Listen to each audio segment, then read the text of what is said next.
dito mall. Kaya hanggang dito mayroong mga asfalto. Hanggang dito sa ilalim ng Magallanes Interchange meron Japanese stone mastic asphalt. Ayan, mga stalls. Ito na yung dulo na ang phase 1.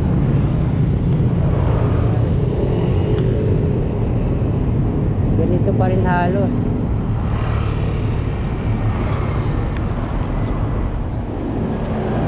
Hindi pa rin sila lumalagpas ng The Vanguard Academy. Ayan. Wala pa rin. Rough finish pa rin to.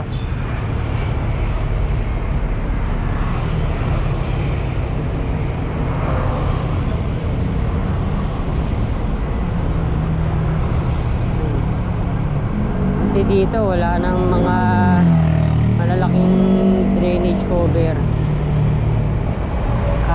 Malalayo na.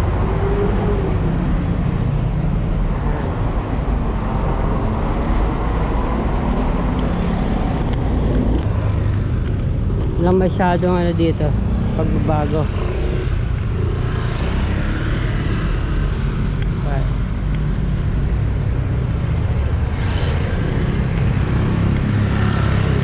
Hanggang dito pa rin.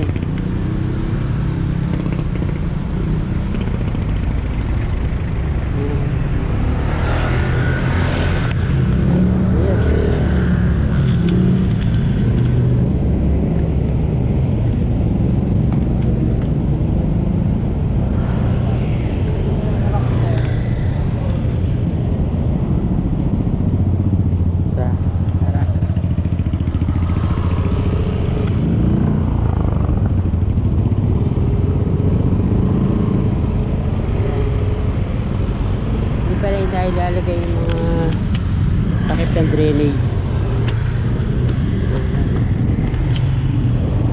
Walang gumagawa.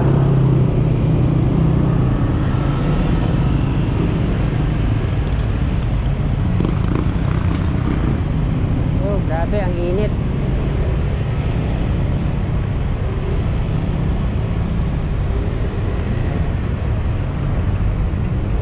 Walang i-relocate ng mga poste ng kuryente.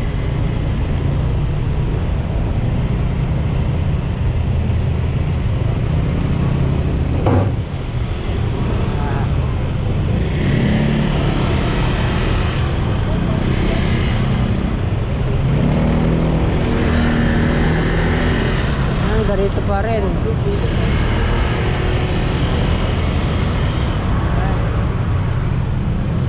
Ano ulit, may marka.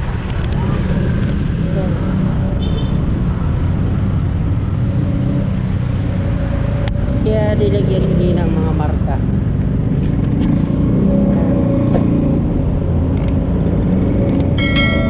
Nilagyan din nila ng mga marka, mga kabayan.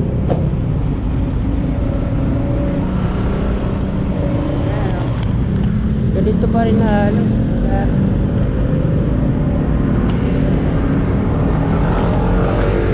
Ba't kaya natigil?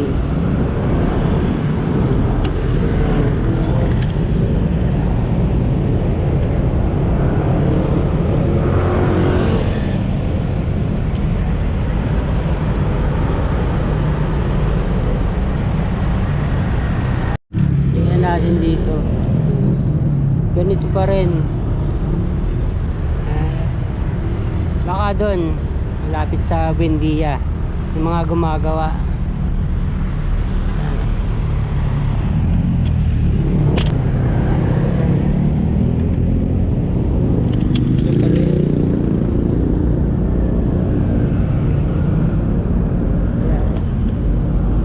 Doon ang meron na.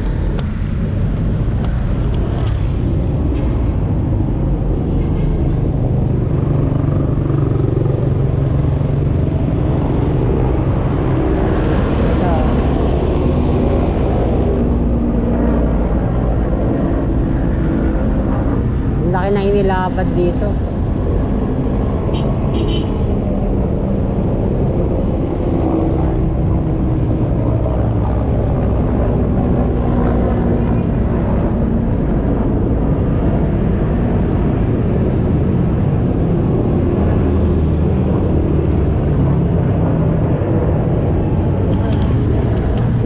Ayan, lapad na.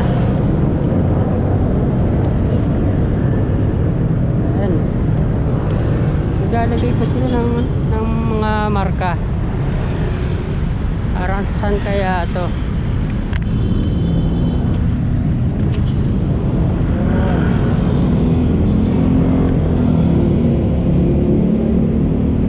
Dalawang mga ano to, marka.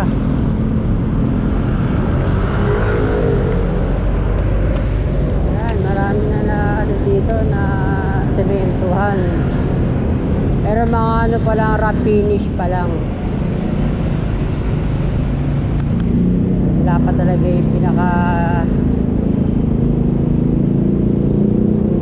sidewalk design. Ayan na.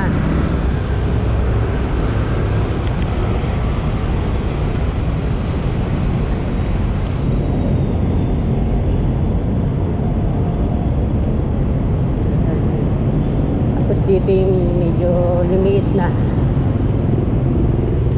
In 2 meters na lang.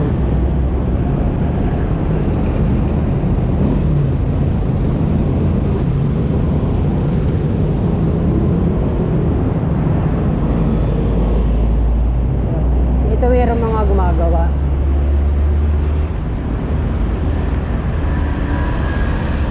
Ayan. Konti na lang, nasa ano na, Buendia na mga kabayan. Break time. Ayan. Ilang metro na lang, nasa ano na talaga, Buendia.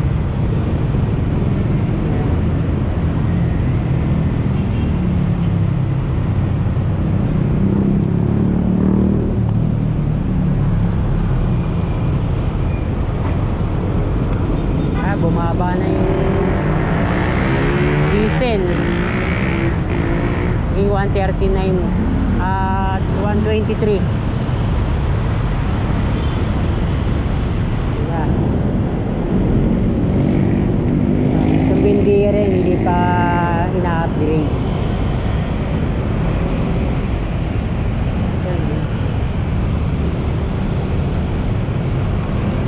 Ayun, ganito pa rin.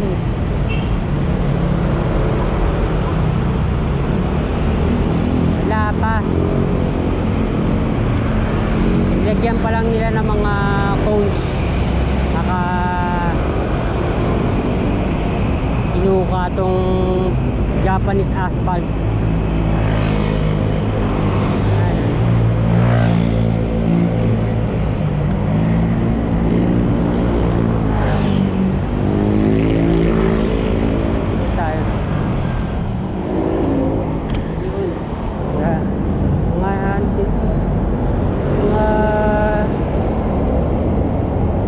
Street dwellers.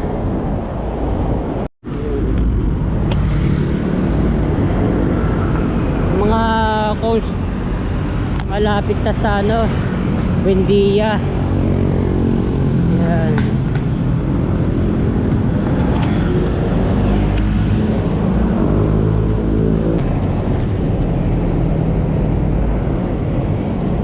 Tuloy natin dito. Kalagpas ng Ayala Avenue. Dito yung marka ng magiging bagong sidewalk sa tapat ng Ayala Malls, One Ayala, bus terminal.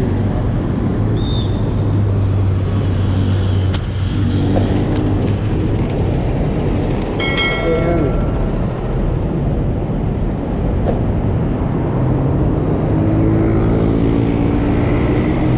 Lapad ng EDSA. Lumiwanag yung nalagyan ng mga lane markings. Ito rin sa tapat ng SM Makati. Ito yung nagpapaingay yung ibang mga nakamotor. Ride-hailing apps. Ito yung magiging bagong sidewalk. Eh malapad na dito. Ayan. Dito.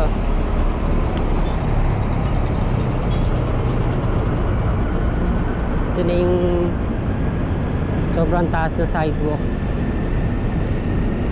Doon lang talaga sa may Estrella papuntang Buendia ang gawa ng bagong sidewalk. Rehab intersection na ng Arnais. Daming ginanda dito.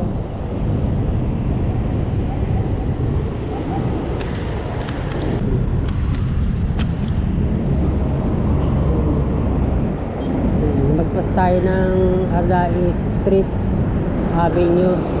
Ayan, hanggang dito yung magiging bagong sidewalk.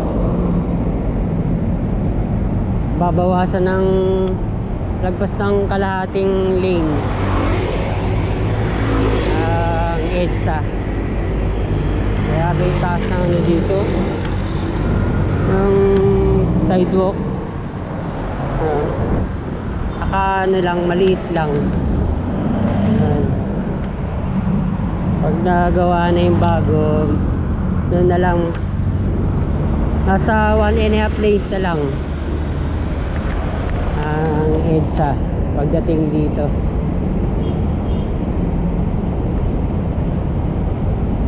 Ito, pero hanggang ano yan, hanggang dito.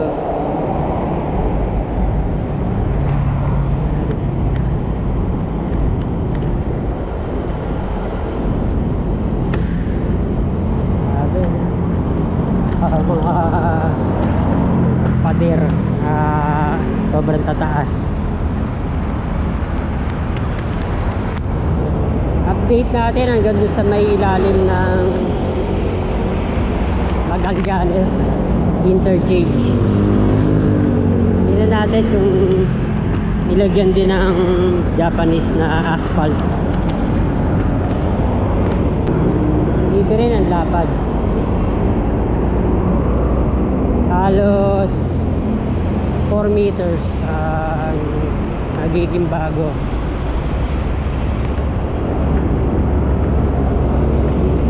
Tataasan yung mga ano dito, mga pader.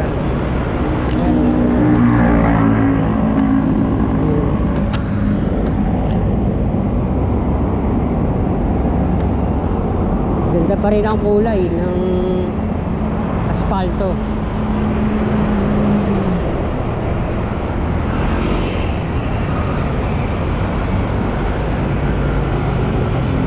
Ito walang barrier ang kahit sa carousel.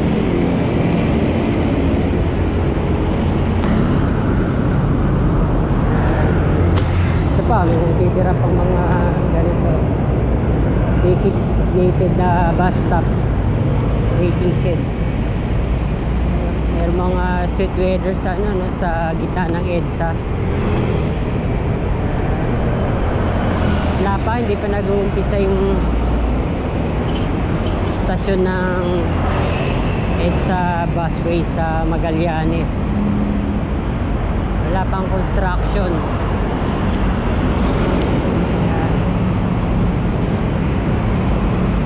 Pa, may mga vertical gardens pa. Lanta na yung mga, ano, yung mga ibang halaman. Hindi pa pinapalitan kung pintura, kulay. Magallanes Station. Ano pa siya? Madumi pa.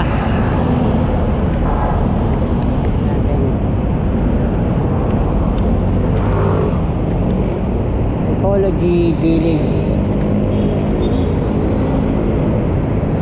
San Lorenzo Mall. Kaya hanggang dito mayroong mga asfalto. San Lorenzo Place Mall. Ito, walang problema, ang lapad na. So, kung dito, may asfalto. Bago na ito, mga kabayan. tunnel. Ayan. Hanggang dito, oh, sa ilalim ng Magallanes Interchange, meron Japanese stone mastic asphalt. Ayan. Ayan. Mga stalls. Ayan. Biling dito. May plaza. Ayan. Dan dito. Ayan, kompleto na yung asfalto hanggang northbound. Chino Roses. Hindi pa naiangat yung mga ibang grill.